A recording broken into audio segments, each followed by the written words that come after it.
जी sorry, वो video cut हो गई थी बीच में। अच्छा खैर, आई वाज टेलिंग के before moving on to the thesis, main जो आपका स्टांस है उसके ऊपर ऐसे कि आप कोशिश करें कि आप उसको एक्सप्लेन करें एग्जामिनर को कि आप जो बेसिक टर्म्स हैं, की टर्म्स अगर दी गई हैं ऐसे में, वो क्या हैं। तो यहाँ पे मैं लिखना चाहूँगा,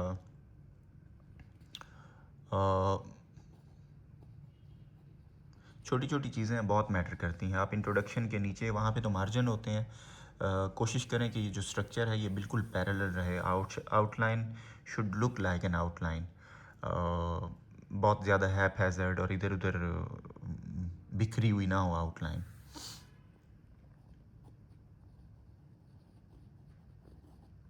अंडरस्टैंडिंग द कॉन्सेप्ट्स ऑफ, मैं इसको दो हिस्सों में डिवाइड कर लेता हूँ।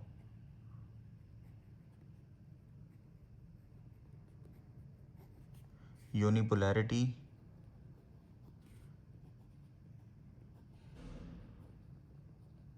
And bipolarity.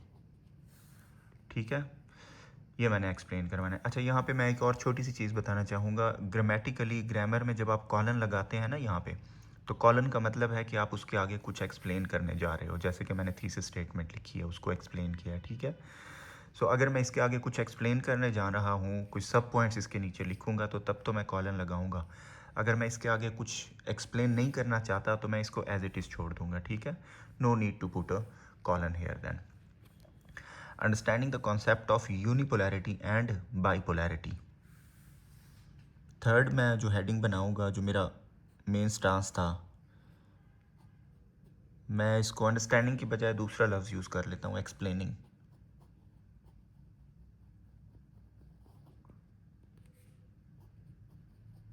Explaining the concept of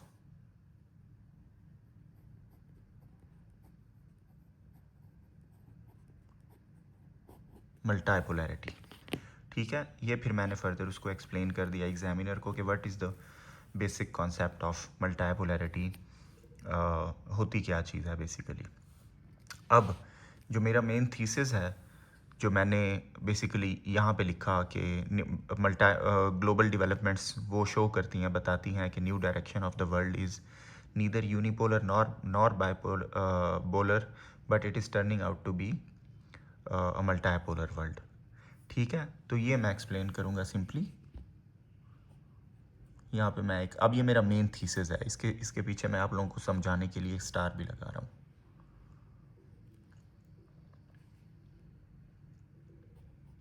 thesis को एज इट इज़ मैं उठा के लिखूँगा ताकि बिल्कुल क्लैरिटी हो। ये जो कीवर्ड्स हैं ये थीसिस से आए और ये जो थीसिस है ये मेरी टॉपिक से आई है, ठीक है।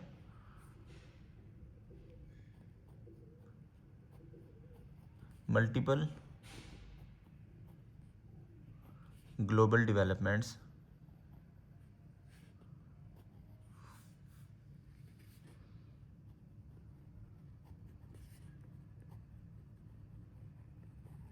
showing the new direction of the world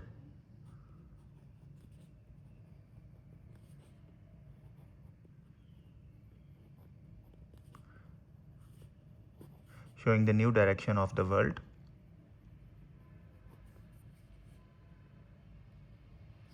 as multipolar।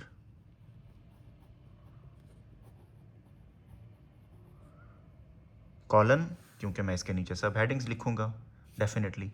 तो यहाँ पे मेरी सब हेडिंग्स कौन कौन सी आ जाएंगी, you guys know it better, कि the rise of China against the United States for example. इसको फिर मैं ABC में वो कर लूँगा। देखिए पैरेलल स्ट्रक्चर इसके नीचे फिर आप आएगा। एक दो कुछ आपको मैं बता देता हूँ।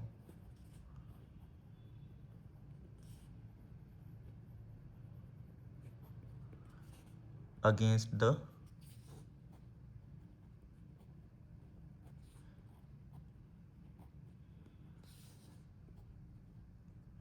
रशियन अग्रेशन, एक मेरे माइंड में एक और आ रही है।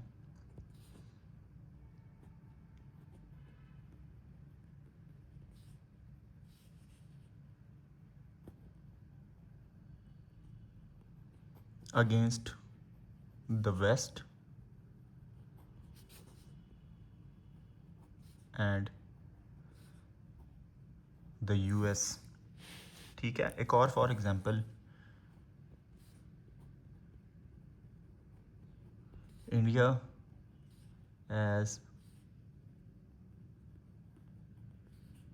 as an emerging economic giant, and this is how you can write some ये चूँकि मेरा मेन थीसिस है। अच्छा, बाय द वे, ये जो मैं ऐसे आपको लिख कर दिखा रहा हूँ ना, ये मैंने अटेम्प्ट भी किया था, इन विच आई गॉट 45 मार्क्स। किस तरीके से मेरे 45 मार्क्स आए थे?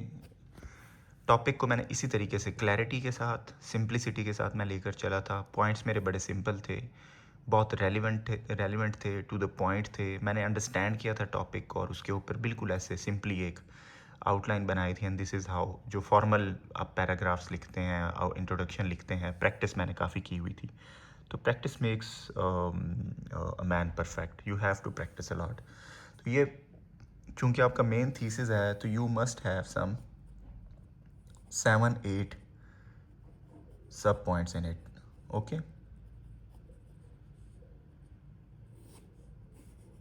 ये लाजमी होने चाहिए आपके मेन थीसिस में। अच्छा, बेसिकली जब आप अपना मेन थीसिस लिखते हैं तो उसके बाद जब आपका नेक्स्ट पॉइंट होता है आउटलाइन में, मोस्टली आप कोई सब्सटेंटिव प्रूफ देते हैं। कुछ ना कुछ सब्सटेंटिव मटेरियल आपका आगे होता है। सब्सटेंटिव का क्या मतलब है? सब्सटेंटिव लव का मतलब है कुछ आप फैक्ट्स एंड फिगर्स, कुछ आप एग्जांपल्स, कुछ केस स्टडीज़, कुछ ना कुछ इस तरह की चीज़ें, case studies, examples, facts and figures, quotations कह रहा हूँ, सॉरी, रेफरेंसेस वगैरह ऐड करते हैं to support your main thesis. अब चूंकि ये जो मेरा मेन थीसिस था, इसमें इटसेल्फ ही ये सारी केस स्टडीज़ और एग्जांपल्स थी ना, तो ये फिर मैंने नहीं दिया यहाँ पे। ठीक है, अपने नेक्स्ट पॉइंट में, तो इसको फिर मैंने स्किप कर दिया था, क्योंकि मुझे पता था ये जो मैं लिख रहा हूँ ये सारी मेरी केस स्टडीज़ और एग्जांपल्स ही हैं जो मैं लिख रहा हूँ इसमें। तो फिर मैंने बताया कि जो new direction of the world, जो मल्टाईपोलर है, मल्टाईपोलर जो वर्ल्ड ऑर्डर है, इसका इम्पैक्ट क्या क्रिएट हो रहा है बेसिकली। ठीक है, तो इसको मैंने सिंपली फिर इस तरीके से लिखा था,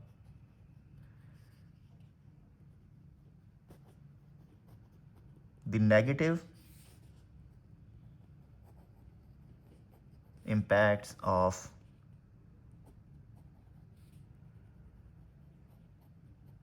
the multipolar world order. Again colon, इसके नीचे भी मैंने सब हेडिंग्स दी थी। ये चूंकि मेरी सेकेंडरी है तो इसमें मैंने ऑलमोस्ट 4 से 5 दी थी, ज़्यादा इसलिए नहीं दी थी क्योंकि एक सेकेंडरी है। तो इसमें देखें क्या इम्पैक्ट हो सकता है अगर आपकी new direction of the world multipolarity की तरफ जा रही है सिंपली, तो इसका इम्पैक्ट क्या है? लेट्स से आप कह सकते हैं कि न्यूक्लियर प्रोलिफरेशन है,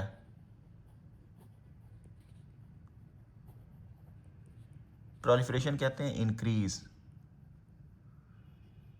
न्यूक्लियर आर्म्स की प्रोलिफरेशन है, न्यूक्लियर आर्म्स रेस जो है वो बढ़ रही है, आपके सामने है, ये बढ़ रही है। ह्यूमन राइट्स की वॉयलेशन बहुत हो रही है,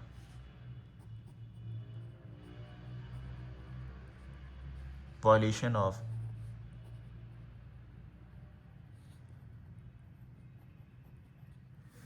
ठीक है, violation of human rights around the world.